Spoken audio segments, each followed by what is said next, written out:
Hey, what's up, guys? It's Gino here from Playing Guitar. Welcome to this third lesson on how to play the bar chord.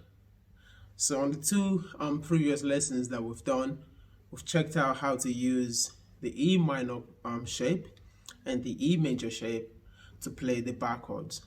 Okay, so now in this lesson, I'm going to be focusing on showing you guys how to use the A minor shape to play minor bar chords. So for this lesson, we're going to be focusing on the A string. Okay. For the first and the second lessons, we focused on using the E string as our root note.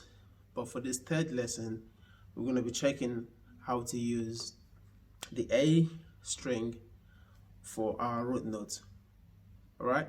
So if you remember your A minor chord, which is it's very simple to play. It's a very calm chord because most minor chords are just nice.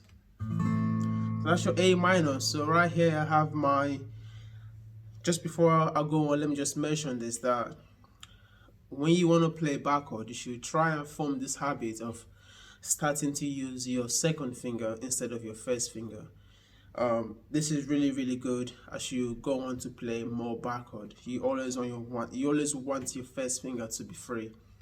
So start off with your second finger on the B string of the first fret, and then your ring finger will be on the D string, second fret, and then your pinky is going to be on the G, second fret, and you strum from the A. Alright, so that's your A minor chord. So this is where the fun begins. So in terms of like taking this shape you formed, and now remember the chromatic scale we've been learning so far is very useful even at this point. So now we're on this A string. So remember the very first note that you play in a chord is the name of the chord you're playing. So for the A minor, for example, when I strum from this A note here, or the A string, that already tells you that's the name of the chord, except I'm playing like an extended chord, which we're not focusing on this lesson.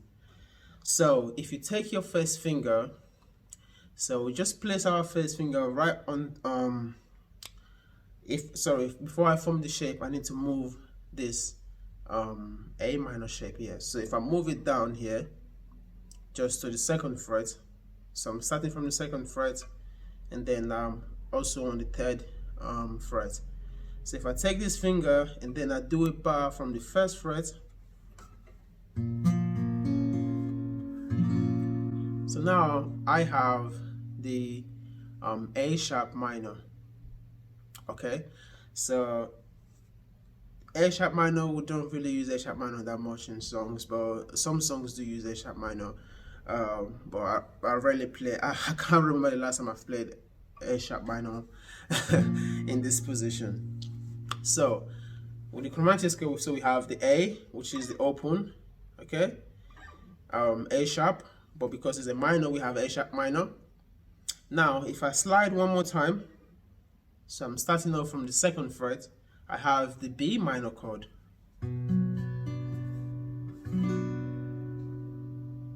All right, so if I slide down again, I have, that would be the C minor chord. Okay, so the more I slide using my chromatic scale, remember, so that's C minor,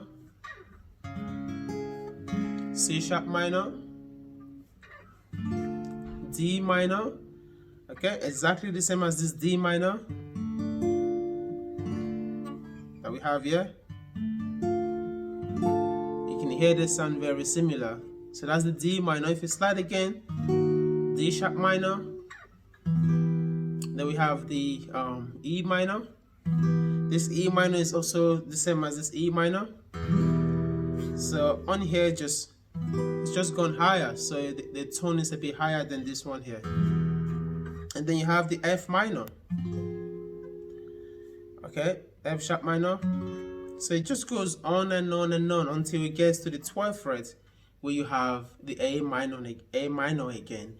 So one thing I want you to put into practice as you use this A minor shape is when you are playing a song. For example, the song has say some D minor chord in it. So let's take some chord progression, for example. So let's take a C.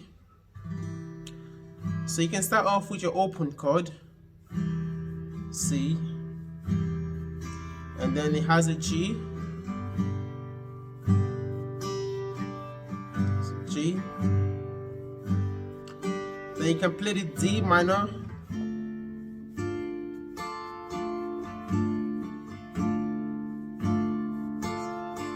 and then remember from the last lesson, well, for the very first lesson, we looked at the A minor, the E minor shape.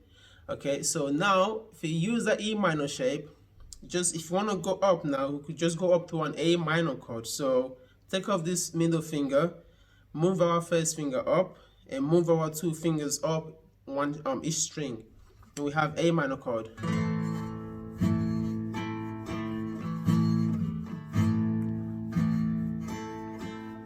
So you're learning how to move from using the A minor shape to using the E minor shape. It's very nice. So again, C, G, A minor,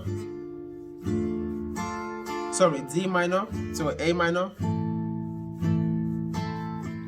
back to the C. You can use the G bar chord now if you want. So with the G bar chord, you can see here now I've used the E shape. Okay, so I'm trying to put everything together, everything we've learned so far. Obviously, we've looked at the E minor shape, the E major shape. So as you can see here, I'm now using the E minor shape to play my G bar chord. So let's try that again from the C. I'm using my open C, so my G bar chord, or you could use a normal G. Okay, so you want to give yourself a challenge. So this progression is just something that I just made up right now. You don't have to complicate it. Do something you're very comfortable with. But the reason why I'm choosing this chord progression because it gives you the opportunity to hear the song in a different tone. So I'll start off easy. You can add maybe one bar chord to your song, and then you can add 2, 3, and then maybe every single chord you're playing in that sequence are all bar chords. So let me show you what I mean. So start off with simple C, G, D minor, A minor. And now let's add some bar chords. So C,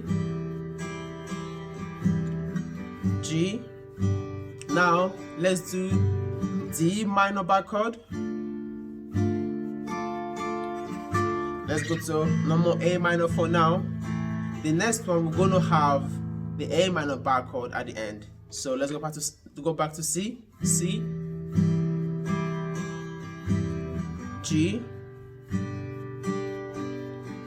D minor, A minor now, using the E minor shape. Back to the C. Now we're gonna add the G bar chord. So using the E major shape. A minor shape for the D minor, E minor shape for the A minor. Okay, so you see how you're beginning to use all the bar chord shapes you've learned so far, like, you know, the E minor shape, the E major shape. Now you're on the A minor shape. Okay, you can see that the more you're using the shape to play different chords, the more you get used to how to locate the chord you're looking for on the fretboard by using the chromatic scale. You get different tone. You're not always playing the same open chords over and over again. So the more you use it, you're building the strength on your fretting hand as well, because you also need to build up that strength. At first, it's gonna hurt a bit. It's gonna get frustrating. You know, you'll feel like giving up. But what I can say to you is that you need to persevere. just keep on practicing, keep on doing it. If your finger is hurting you, just stop, take a break. There's no need to practice like for an hour straight away without taking a break. Your finger is going to be really sore. So I would really advise you to calm yourself down, relax yourself. Don't be tense. When you're tense, you're creating a lot of tension on your shoulder and even on your fretting hand. Relax yourself, focus on what you're playing. If you think you can do one bar chord in the chord sequence, if you feel very comfortable with it, go for it. And if you feel like I can do more, add one more bar chord shape instead of open chord. Next one, add another bar chord.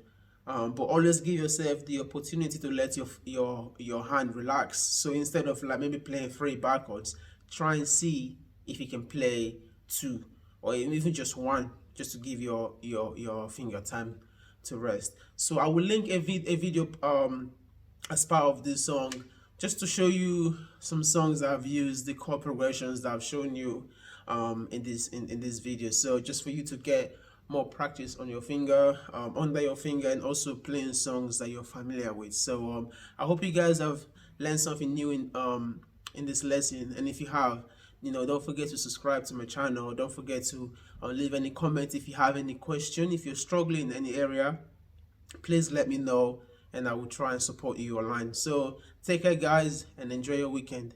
Bye.